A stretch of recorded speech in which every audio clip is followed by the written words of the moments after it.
Hey, welcome back to YT Finance, and this is the channel where I went to business school so you didn't need to, and today we are talking about Sofi Technologies and Palantir Technologies. For Sofi Technologies, we're going to dive into their great news about how they have recently partnered with Mastercard. So some investors are wondering if it's too late to buy Sofi stock before they explode in their share price. After that, we're going to go over more good news for this company because the CEO has recently bought more shares of Sofi stock, which just shows his confidence in this overall company and his management team. This tells investors that we should also be confident in our purchasing of these shares and how the company could have a great long-term return for their various investors and shareholders. After that, we're going to go in and talk about Palantir Technologies and how some professionals believe this company could be worth around $120 billion by 2030, and of course I have my own opinions about that and how that will impact the share price positively, causing the PLTR share price to absolutely surge. And then lastly, we're going to go over more of a bearish article while a particular financial institution has actually downgraded the PLTR stock and they believe it's going to drop below $5 per share in their overall share price. So for more videos on Sofi Technologies and Palantir Technologies, remember to go and smash that like button right now, comment your thoughts down below, subscribe if you are new, and without further ado, let's jump right into today's stories. Sofi Technologies, ticker symbol SOFI, is a financial technology company that essentially operates as a digital bank. Right now, the current share price is worth around $4.60, while professionals believe the company could be trading anywhere between $5 and $10 over the next year. The reason why Sofi is in the news is because we have had two very positive developments in terms of their overall news, which is a long time coming, because most of the news that has come out about Sofi Technologies has been quite negative. First, we're going to go over that their CEO, or as this article highlights, they say a high-level executive of the company purchased a very large number of shares of Sofi stock. So we're going to be getting into that into detail in the next article. On top of that, Sofi is also working hand in hand with Mastercard to offer customers the ability to buy now and pay later. So they are breaking into the BNPL services market, which is absolutely phenomenal. This company was the talk of the town in 2021, where the share price surged very highly, and then as 2022 rolled around, with harsher economic policies, the share price has dropped pretty substantially. So some folks are wondering if right now is even a good time to buy this overall company. And I would say most likely it's best to hold this company during this time frame. If you don't already own shares, then maybe it is a good time to buy this company, but we really need to watch macroeconomic policies that are being distributed on top of also keeping our portfolio safe by not over allocating ourselves to just one single risky growth company, which would include Sofi Technologies. Recently, a Piper Sandler analyst gave Sofi Technologies an overweight rating, which is positive, and a price target of $7.50, which is clearly above their current share price, which is trading below $5. This means there is plenty of upside for this overall company once the share price rebounds. On top of that, many investors are very confident in this company, particularly because they have recently teamed up with the credit card giant Mastercard. So Sofi can offer their clients a service called Pay in 4. And essentially, this is going to be a buy now, pay later service that will allow various customers to split a purchase into 4 different payments, which range anywhere between $50 and $500. So if I bought something worth $500, I could pay in monthly installments of $125 instead of just paying it all at once. And on top of this, some eligible customers will be able to give those payments without any interest accruing, so it's going to be interest free.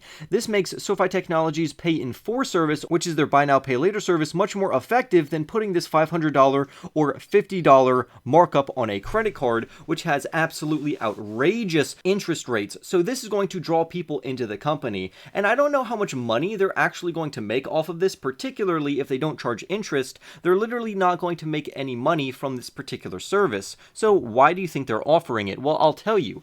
The reason why they're doing this this is to get people interested and drawn in to their overall ecosystem. So if they get to bring in a client for their buy now pay later service, maybe this client will also sign up for a credit card or a debit card or a bank account or one of their other services, which then will give Sofi Technologies more revenues, which is absolutely phenomenal. So essentially they're using this as promotional material of sorts to bring customers in and then cross-sell that customer or upsell that customer into other products.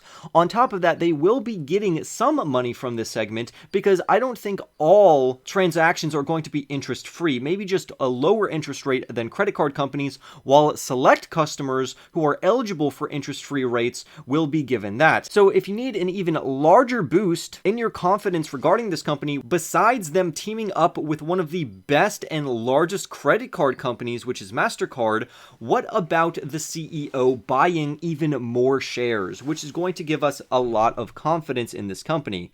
If the CEO is willing to put his own money on the line and buy more of the company in which he is managing, then that is a pretty good indication of where he thinks the share price is going to be headed over the long term. The CEO has now purchased SoFi shares on 23 separate occasions during 2022, and his bullishness and positiveness for this company shows that he believes in this company's long-term growth prospects. On top of that, he's very wise to buy right now because SoFi is trading at a pretty good discount, considering that SoFi's price to sales ratio, also known as a PS ratio, is trading just at 2.9 times, which is much lower than their average PS ratio of 4.5 times. Essentially, we would want the PS ratio to be as low as possible, and a PS ratio of 1 is technically ideal, but because SoFi is a growth company, anything below 10 could technically be a good buying opportunity, but this also depends on what segment you're in. For SoFi, trading at around 2.9 times, that is very good, and if we pair that with their growth rate and CAGR of 30% in terms of their revenue, we can anticipate that the price to sales ratio will drop even further. On top of this, if the share price drops even further, the PS ratio will naturally drop as well. So as the company increases revenues and the share price lowers, the PS ratio is naturally going to lower, making it an extremely good buying opportunity. And clearly, the CEO believes this as well, considering that he's bought in total around $7.4 million worth of SoFi. On top of that, just like the Piper Sandler analyst, an Oppenheimer analyst reiterated a price target for Sofi Technologies around $7 per share after meeting with the chief financial officer of SoFi as well as the CEO. The analyst said that SoFi is laser focused on producing a 30% incremental adjusted EBITDA margin, which is absolutely insane, and on top of that, there is significant room to grow liquidity for the overall company, and I think these are very good comments that we need to take at face value from these professionals. So overall, I would say SoFi is in a very good position right now, considering their current share price and how they're reacting to the overall market right now, but this is not permission to overexpose you and your portfolio unnecessarily to this company. For me, I have around a 4% allocation to this company, and I'm not going to add any more until the share price drops even further potentially. Some believe the share price could drop as low as $3.34, However, others are more bullish and they believe the company will rebound. But overall, I am confident with my current allocation and I'm not going to overexpose myself anymore to this company. I'm just going to hold my shares and see what happens to the share price over the next 5 to 10 years, because that's why I bought this company, and I think they are doing extremely well considering that they are growing very rapidly. But with that being said, I would love to hear your thoughts down below before we jump into our next story, which is about Palantir Technologies and how Palantir, which is a big data and analytics company which serves both commercial enterprises as well as government clients, could be worth $120 billion as a company by 2030.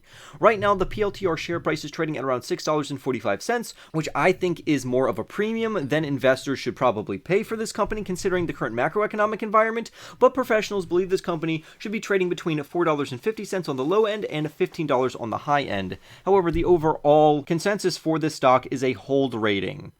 The number of clients for Palantir has actually grown pretty substantially, particularly in terms of their domestic commercial business, which grew by around 124% year over year, from just 59 clients in this segment in the third quarter of 2021 to around 132 clients in the most recent quarter.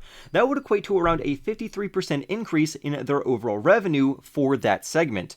On top of that, the company has also received recognition for their top tier and creme de la creme intelligence software platform, which is recognized worldwide according to the IDC. Clearly, Palantir Technologies is a leader in artificial intelligence and machine learning, and their platforms are just the beginning. This company will continuously increase their overall market share and improve their overall products and services. Palantir has continued to grow the overall number of clients which they have, including their more high-profile clients, which would include the likes of the FBI, the CIA, and the DoD, which is the Department of Defense. They also work hand-in-hand with various militaries, and they are really showing their true colors in the war between Russia and Ukraine, because their software platform is literally directly involved with that, helping Ukraine fight against Russia. So this is clearly a very cool company. However, their long-term prospects are much more murky than, say, Sofi Technologies, even though both of these companies are extremely risky companies.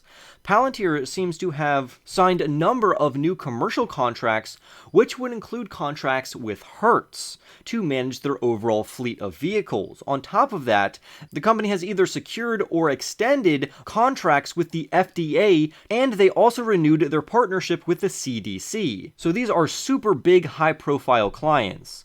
This means that Palantir has a pretty good competitive edge in terms of the relationships that they already have with these entities. And it also shows that their software and services have become critical for not only the United States government and various enterprises, but also other enterprises internationally. Palantir still believes that they can grow their overall sales close to 30% year over year until the end of the decade. Now, I honestly don't know where this author of this Yahoo Finance article is getting that information. Last time I heard, they had originally that a 30% CAGR was their go-to, and then that was lowered to 28% in recent earnings reports. It dropped down to 25%, and that's where it's kind of held. But yet, we still say that this company is going to deliver a 30% CAGR from now until the end of the decade, which is pretty shocking. The reason I think that's shocking is based upon the current macroeconomic environment that we find ourselves in, and based upon the last earnings reports, which just doesn't show that growth trajectory that this author is talking about. The author also goes on and kind of covers his tracks by saying, and I quote, that Alex Karp, the company's CEO, could revise this if the next couple of quarters do not meet this expectation. But I don't think using this number is going to be able to give us confidence that this company is going to be worth $120 billion by 2030.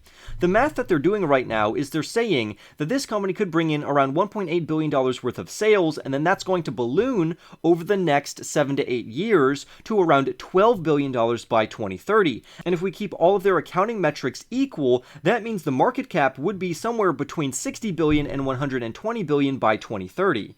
To put this into perspective, the current share price is around $13.42 billion.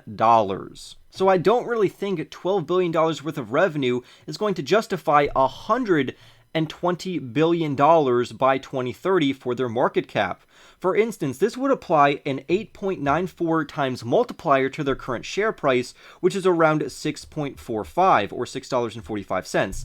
That would mean by 2030, the company could be worth around $57.67. Now, I don't know how realistic this technically is, but I don't really agree with that. If I had to guess, I think the company would be worth more around the $60 billion range for their overall market cap, because I think they are going to grow out of their premium. So technically, the company is going to be a better buying opportunity in the future, not necessarily right now, even if these various metrics are true. And that's mainly due to their accounting ratios just being completely out of whack. But over the long term, I do think that Palantir Technologies is onto something very big. big, considering that they are a leader in AI and machine learning. Clearly, the lower share price that you can get for this company, it's going to be better and you're going to be able to get returns quicker. But overall, regardless, you have to have a long-term mindset for both SoFi Technologies as well as Palantir Technologies. These are very risky singular growth companies,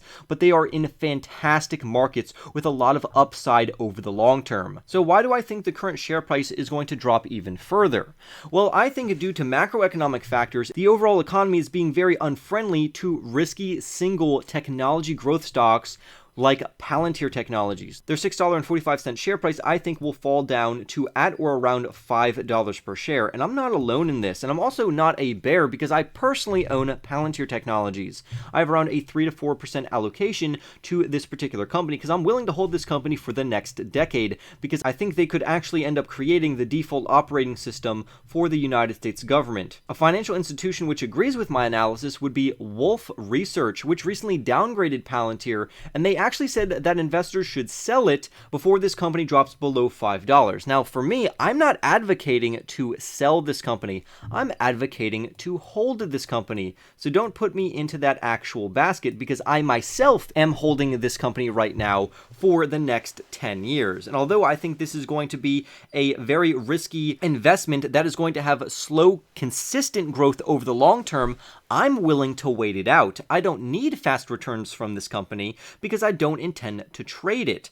I am very happy with my current average cost for the company. I have plenty of time for this company to make something of itself, and I do believe that their overall management and technology is something very special in this overall market. So with that being said, I would love to hear your thoughts down below. Go and smash that like button for more Palantir videos and SoFi Technologies videos. Subscribe if you are new, and I will see you in the next YT video.